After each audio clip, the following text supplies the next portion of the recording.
Hi everyone, I'm Tara Lynn of Geek Saga Entertainment, and welcome to the Geek Saga Show's new-ish solo podcast series, Impulsive Hyperfocus. First things first, follow me at A Geek Saga on Facebook, Instagram, TikTok, Twitter, Threads, etc. for insight into my life and, of course, updates about this and other Geek Saga entertainment endeavors. And if you want early access to these and other podcast-only recordings, links to personal Spotify playlists, show notes, writing samples, and more, check out the Geek Saga Entertainment Patreon at patreon.com/geeksaga_entertainment. If you haven't listened to my previous Impulsive Hyperfocus episodes, I start out by highlighting one thing about myself. So this time around, for obvious reasons, with this being part 2 of my Red Dead reflections, I wanted to call out my previous Red Dead coverage. And yeah, of course, that includes my first Red Dead Reflections Impulsive Hyperfocus episode, but I also want to point out that I have several earlier podcasts that focused on Red Dead Redemption, namely episode 64, which is the recording of the Blackwater Squares game at DragonCon 2022. Episode 30, which features audio from a Red Dead fan panel at DragonCon 2019. And finally, episode 26, which includes audio from both of the MomoCon 2019 panels featuring Roger Clark and Benjamin Byron Davis. Oh, and if you don't mind terrible sound while watching some funny clips, definitely check out my YouTube channel, youtube.com/@ like the @ symbol, A Geek Saga. I have a Red Dead Redemption 2 playlist on there that has several compilations as well as a full stream that we did, which I'll get into later in this episode. That said, what I wanted to get into with this episode, I promise I have not forgotten the questions people submitted prior to my first recording, but because I wasn't even able to delve into my experiences with Red Dead Online or how my love for the game led to my current relationship, let alone my experiences traveling around the country to cosplay Red Dead, including Tombstone Redemption last year and Black Hills Redemption this year. I just have a lot to cover, and it's gonna take more episodes than I thought it would, to be completely honest. So yeah, needless to say, I have a lot of ground to cover, and I know I won't be able to do it all even in this second episode. So please bear with me as I start with some personal background about my partner Dean and I, followed by getting into some of our Red Dead Online adventures. This means I have to go way back to when I first met Dean, which was at an industry party at San Diego Comic-Con 2018. I was there with a friend who knew him from DragonCon, and while she got into a deep conversation / argument with Dean's friend about Star Wars or something, Dean and I found things to bond over. Listen, I don't really know how we got into a conversation about Red Dead, but we did. And from there on out, it was, well, kind of fate. Apparently, I'm using the word fate loosely because we had plenty of other stuff in common, but the end all be all was that our passion for all things Red Dead led to us just wanting to talk with each other more and discuss literally all things Red Dead. So at this point, that of course mainly meant the original game, but we were also both obsessed with any and all news of Red Dead 2, which was slated for release almost exactly 3 months after we met. So we had a lot of long, in-depth chats about the first game prior to Red Dead 2 being released. And then when it came out, we talked to each other through our first playthroughs. Granted, I finished story mode way before he did because he got wrapped up in the Red Dead Online beta before I bothered to get into it because I refused to join Red Dead Online until I had finished story mode. So setting my feelings about and thoughts on story mode aside for now, yes, again, and I'm sorry for that. By the time I joined Dean in Red Dead Online, he had already figured out quite a few things and was able to show me some ropes. Back then, this meant stuff like bringing me to a fishing hole where we could get fish to spawn constantly and therefore make a bunch of money off of them. And this is a bunch of money in brand new player mode anyway, as well as using glitches to sneak into Mexico or Canada, neither of which were completely rendered, but did exist as places you could technically get to if you knew how to get there, of course. So after looking up whatever old recordings I still have access to and talking to Dean, we were able to recall some of the glitches we used to get out of map, but only vaguely because these are all glitches that existed way back in the very early days of RDO. I doubt any of them still exist today. I mean, I suppose that maybe there's a small chance some of them do, but I wouldn't, count on that. So for instance, there was one where you would set up a posse aim, like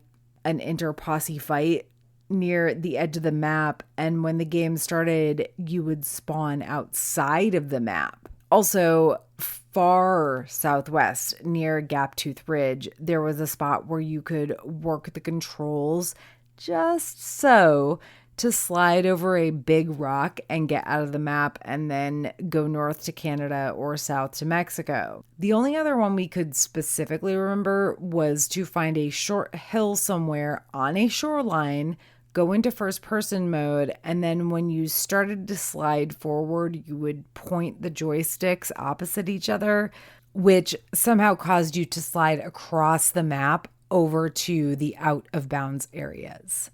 At one point, though, Dean definitely tried to use dynamite to send me out of map. Neither of us remember if he heard that this was a thing that could actually work or if he was just trying to do it. But anytime we tried it, I hit the invisible wall, so oh well. I do think there was one out-of-map thing that he got to work that involved swimming across the river up near Annesburg, but this is a super vague memory, so I don't recall what the logistics were, and while I think he might have made it at one point, I never did, so boo.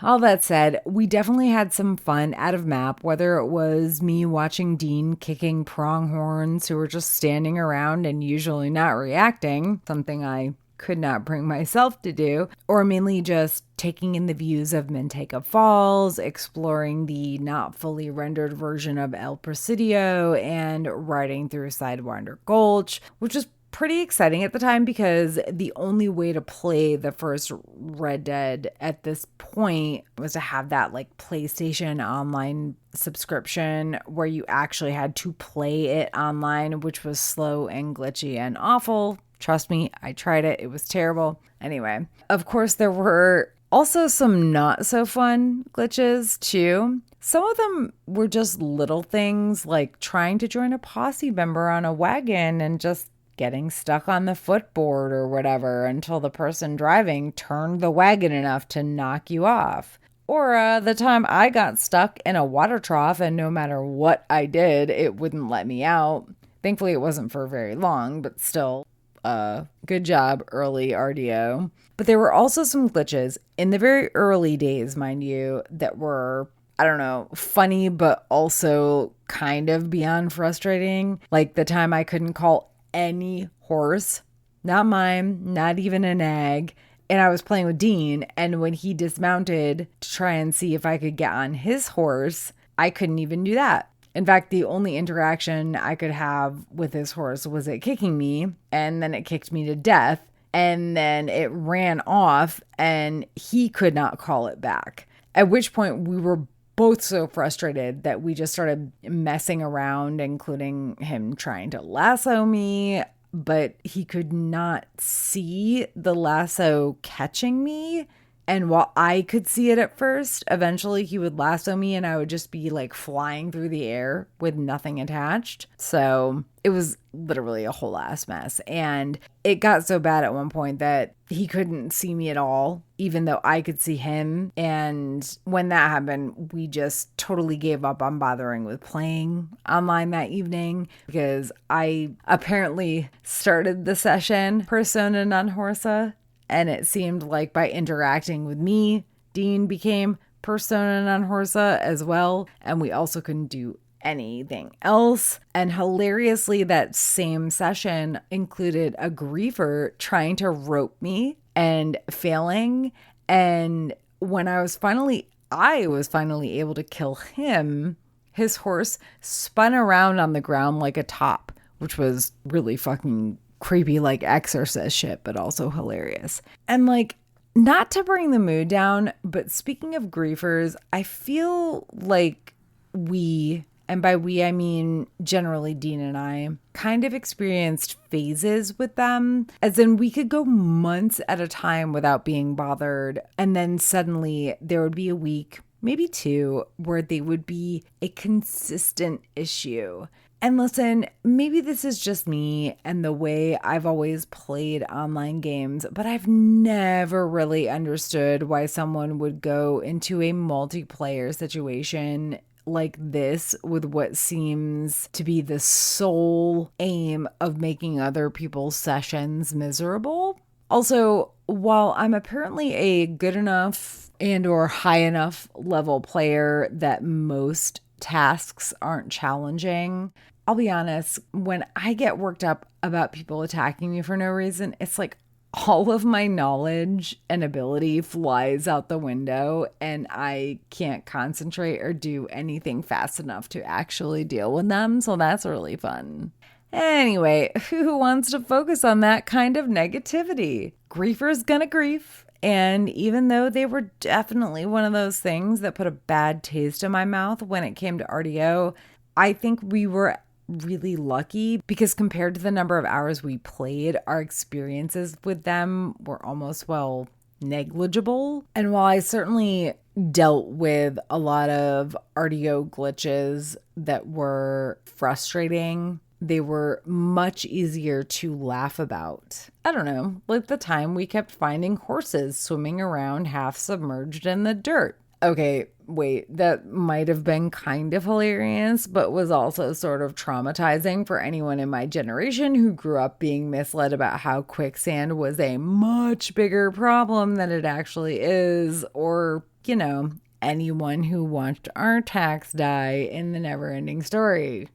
To be honest, I don't really have any sort of great segue from all of that into any sort of discussion of Red Dead Online's overall gameplay, meaning the roles and whatnot. And I also don't know how much I have to say about that hasn't already been said. Trader and collector are definitely the roles I use the most, simply because they were the longest running roles that I actually wanted to bother with. Like, sure, I had bounty hunter as soon as it became available, but as I mentioned in part 1 of this Red Dead series, I always preferred the hunting for things part of these games over having to do, let's say, more hardcore missions. I also enjoyed the Moonshiner role from time to time, though that one was definitely more frustrating, especially when I was trying to get dailies, and the role dailies included bullshit like dance for X number of minutes.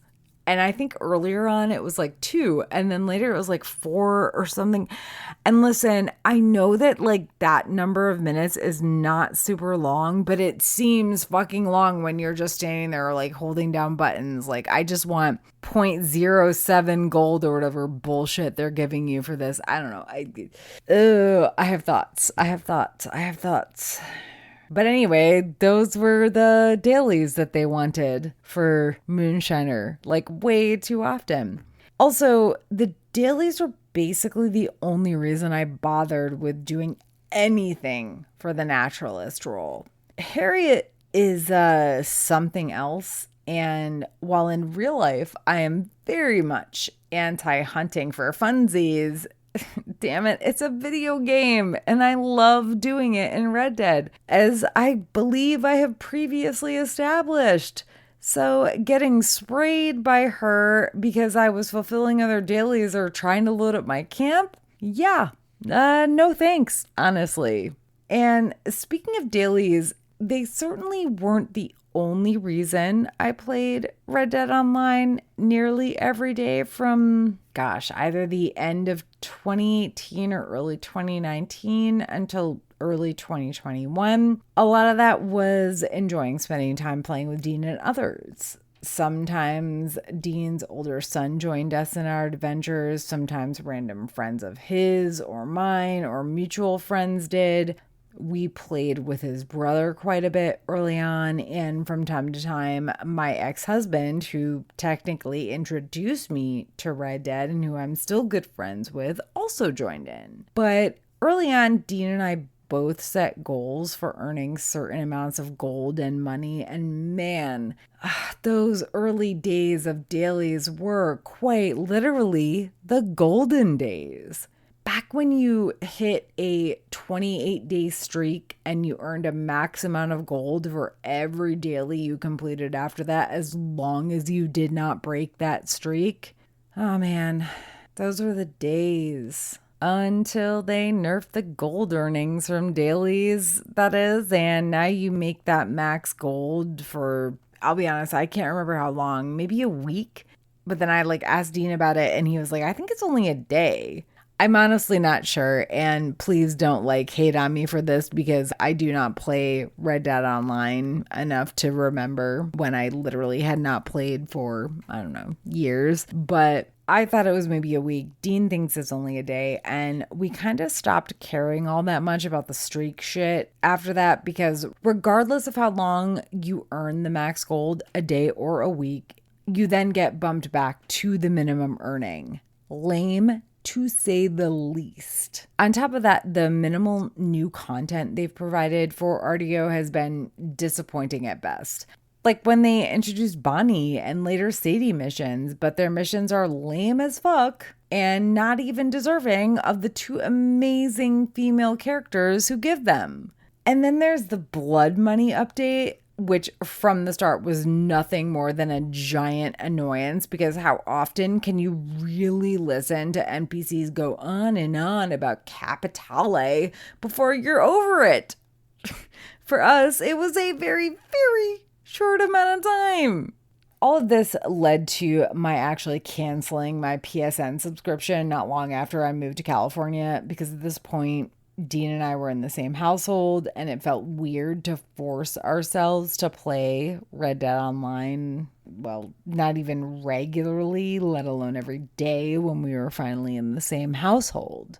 But before that happened, Dean and I did have a lot of random fun in Red Dead Online. Beyond the glitching into Mexico and just enjoying each other's company, this included using dynamite to blow ourselves onto the top of the newspaper building in Saint Denis, something that his older son actually joined in on back when Dean and I were just friends, spending our first Christmas day as a couple after family time, of course. And just to be clear, he was still in California and I was still in South Carolina. So living across the country, spend time with our families. Oh, we have free time, but spending the rest of that first Christmas day as a couple dressing our Red Dead Online characters up as Mr. and Mrs. Claus and running around gifting perfect carcasses to other players' camps. And then my favorite, a Red Dead Online bar crawl. Our bar crawl, the full recording of which is up on my YouTube channel, though it's messy as fuck, to be honest, happened because one of the achievements in Red Dead Online is to visit every bar in the game, which neither Dean or I had done at that point. So we planned out our bar crawl in story mode order and even created different costumes for every bar.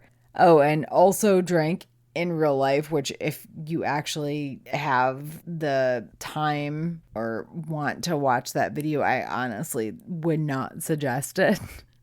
But if you want to, it's there and you can tell that we were drinking. Just saying. But yeah, why not? We started in Valentine with me dressed as original Sadie Adler and Dean as RDR2 John Marston visiting Keen's and Smithfield Saloon. Next up was the Rhodes Parlor House, where we dressed as the woman and man in black. In St. Denis, Dean did a Western Joker, I believe, while I was Western Harley Quinn, stopping by Doyle's Tavern and Schiffer Brewery.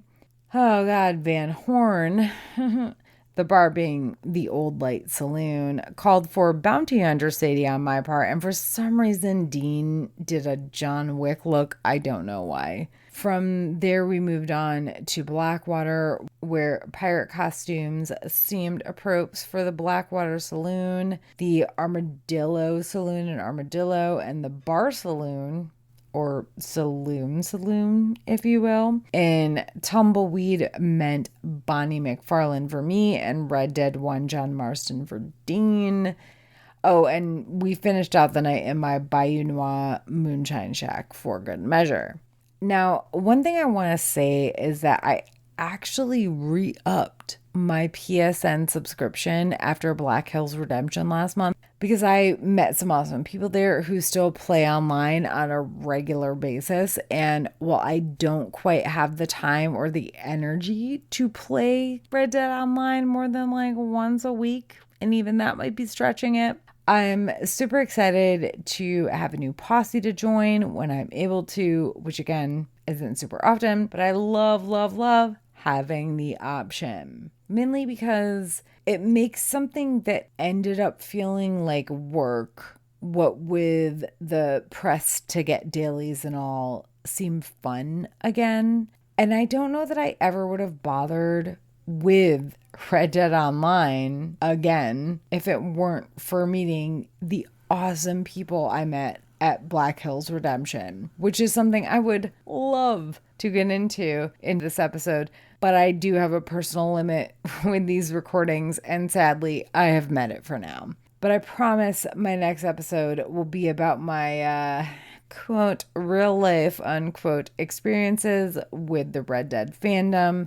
Though, to be quite honest, it will be a couple of weeks before I get to it due to my Hot Tea Take series and my attending San Diego Comic-Con. Before I close out, I always like to ask some questions of my listeners, keeping in mind that I will be doing at least one more Red Dead Reflections episode, and let's be real, probably more. What are your thoughts on the following? If you have played Red Dead Online, what are your favorite and least favorite roles? Did you ever utilize any of the glitches that got you out of map? And if you've experienced silly or frustrating general glitches, what were they? Finally, I just want to give a shout out to our Heroes Tier patron, Tommy at the TKOK Podcast Network. Thank you so very, very much to Tommy for his longtime support of Geek Saga Entertainment. To my other listeners, thank you for sticking this out to the end, and I hope you'll tune in for future Impulsive Hyperfocused episodes, which will definitely include more Red Dead reflections. That said, if you have any thoughts or personal stories of mine you're interested in hearing, or any particular rants or rambles you'd like me to go on, send me a DM at a Geek Saga on Facebook, Instagram, Threads, TikTok, Twitter, etc., etc. Or again, email ageeksaga@gmail.com. Also, definitely follow me on the aforementioned social media accounts for the most current news and updates about the series, and please consider backing our Patreon at patreon.com/geeksaga_entertainment for early access to not just these Impulsive Hyperfocus episodes, but also to my currently airing Hot Tea Takes Season 2 series and other perks.